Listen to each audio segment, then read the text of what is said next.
Hey guys, good morning. Welcome to King's Outdoor Life, or good afternoon if it's not morning where you are. But hey, just going to take a couple seconds here this morning. We're down at the farm, about to show you what I'm working on here.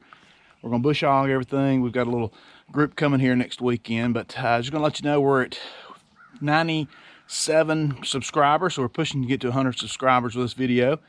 And I appreciate anybody sharing this with a friend and trying to get a couple more subscribers here. So they say the first 100 subscribers are the hardest. So we're at, I guess, like 6 months maybe since I started this video during quarantine of 2020. And we're nearing 100 subscribers, so maybe it'll go from here. So let me show you what I'm doing. So a few weeks ago, I was doing a little tilling over in the dove field and decided to till up one row of corn in my corn patch. And it got all this mess tangled up. You can see I've been hacking on it just a few minutes this morning. I thought, oh, I need to get the camera, do my intro, and put this on camera for a few minutes. But my tool of choice, I watched a guy, I think his name's Carolina Outdoors. He had a couple of tools of choice, but here's what I went to the garage this morning and got. It's a shingle hammer, maybe. I don't know, some guys who were doing some roofing at my house a few years ago left it in the yard, and I called them and told them it was there, and they never came back and got it. So anyway, 10 years later, I've got a shingle hammer.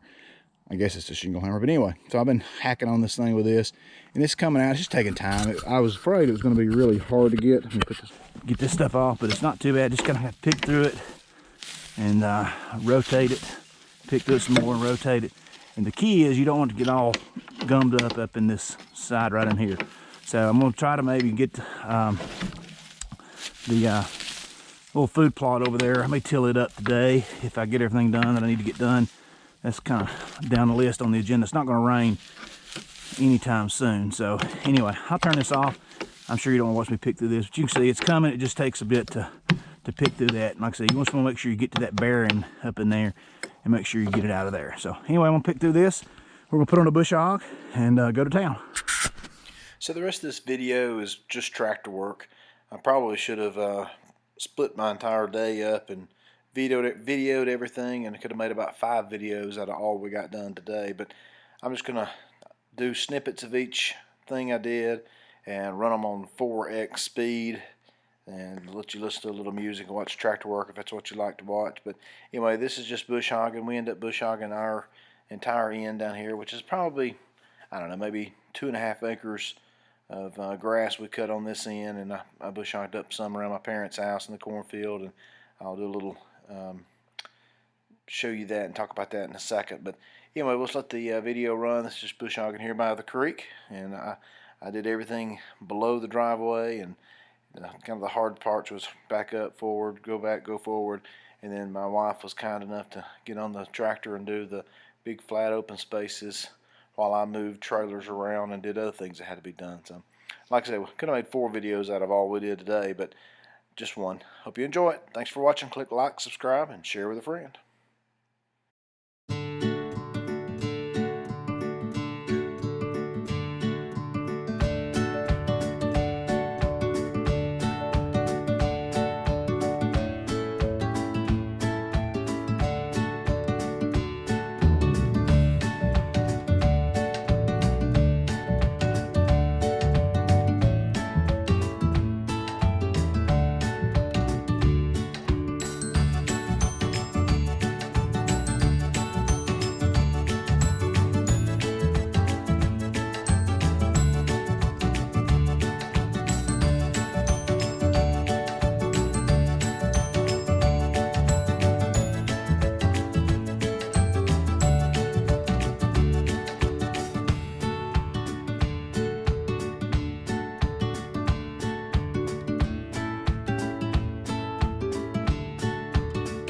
So this next section here, we're up in the edge of the corn patch and the millet field, and a guy told me the other day you can burn this millet and it'll actually leave all the seeds on the ground, and the birds still like them even though they're a bit roasted, if you will. I suppose birds like roasted millet. Anyway, but the heat will prevent the millet seed from germinating. So essentially the seed will sit on top of the ground all winter, and the birds can get to them for the next several months, and they'll enjoy them and eat them. So we're going to try to burn most of it, but this section here right next to the corn was where the watermelons were, and it was all that green. The millet you can see is brown. The weeds and stuff that was in the watermelons is green. So I'm bush hogging everything that's green, and then I was hoping this afternoon, but I didn't get around to it.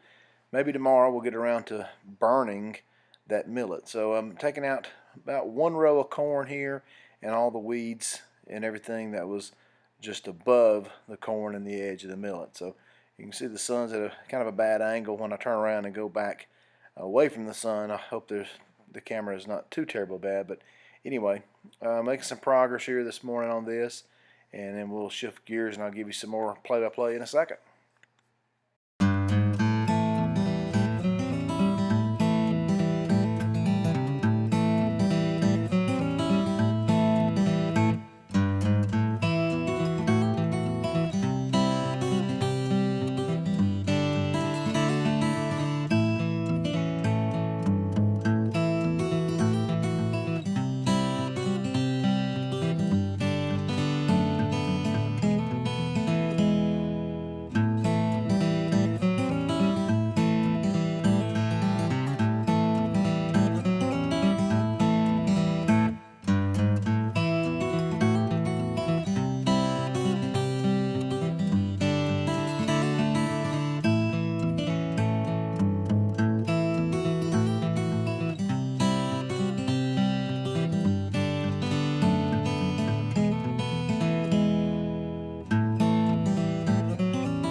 So here I've moved up to the actual corn patch. I'm bush hogging down the corn that's right up next to my parents' yard, and I end up bush hogging about 1/4 of an acre, I'm estimating, of the actual corn.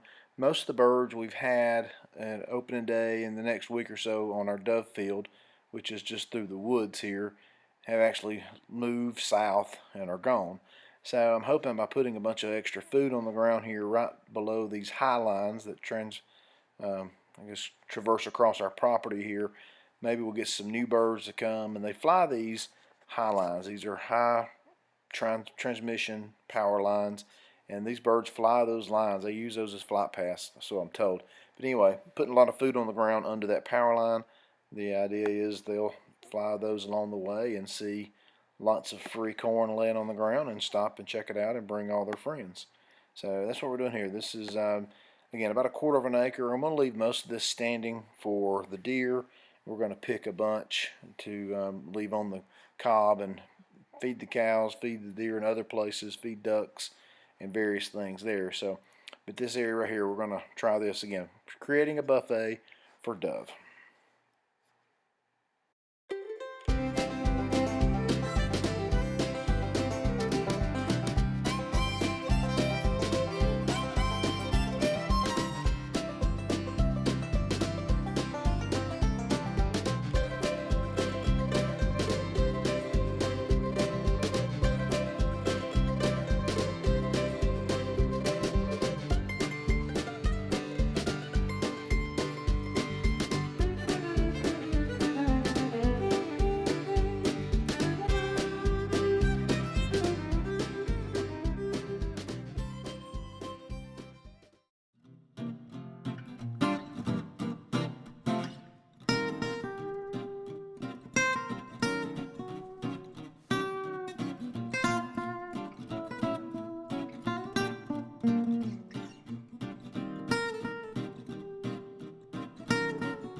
So if you've been watching my channel since the beginning, the area I'm in now is what we originally called the failed food plot.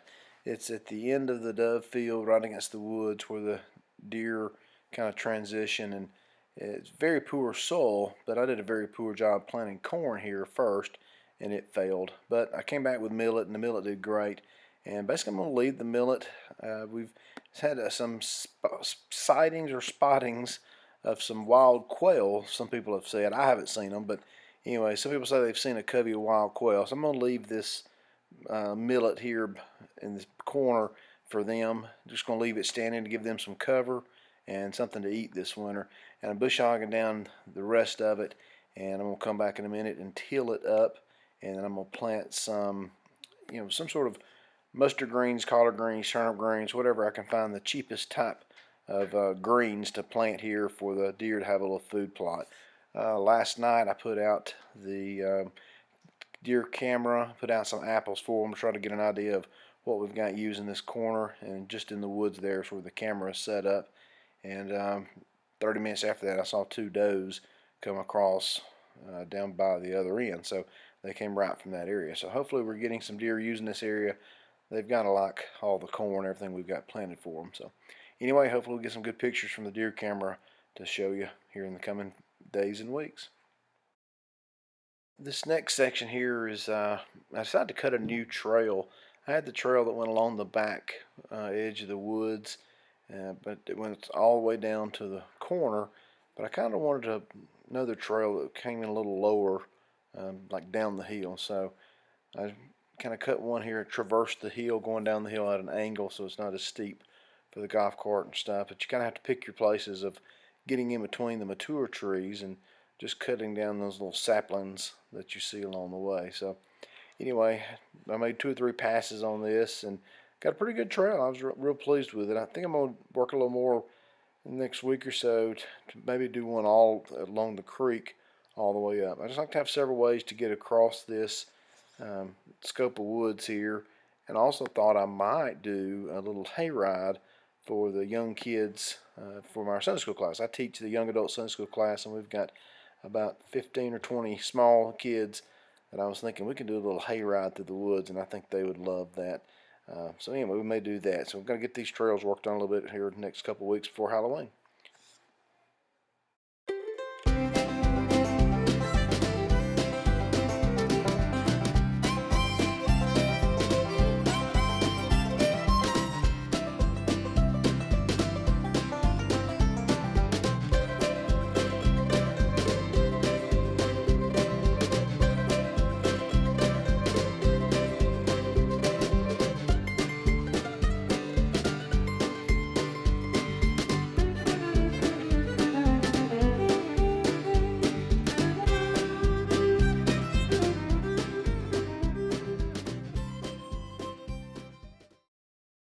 So what I didn't show you is I put every implement I own on the tractor during this little gap here while my wife was bush hogging, and moved them all out of the way because we're having a little shindig at the barn next week. So the last thing I did here was put the tiller on before, well, wasn't the last thing I did, but the last thing I did on the video here, put the tiller on and came back over to that food plot in the corner where I'm going to plant the little green field for the deer.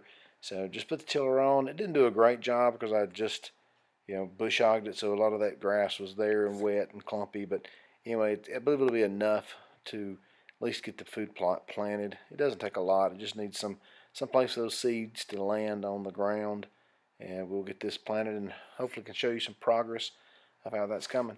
If you made it this far, thanks again for watching. Click like, subscribe, and share these videos with a friend.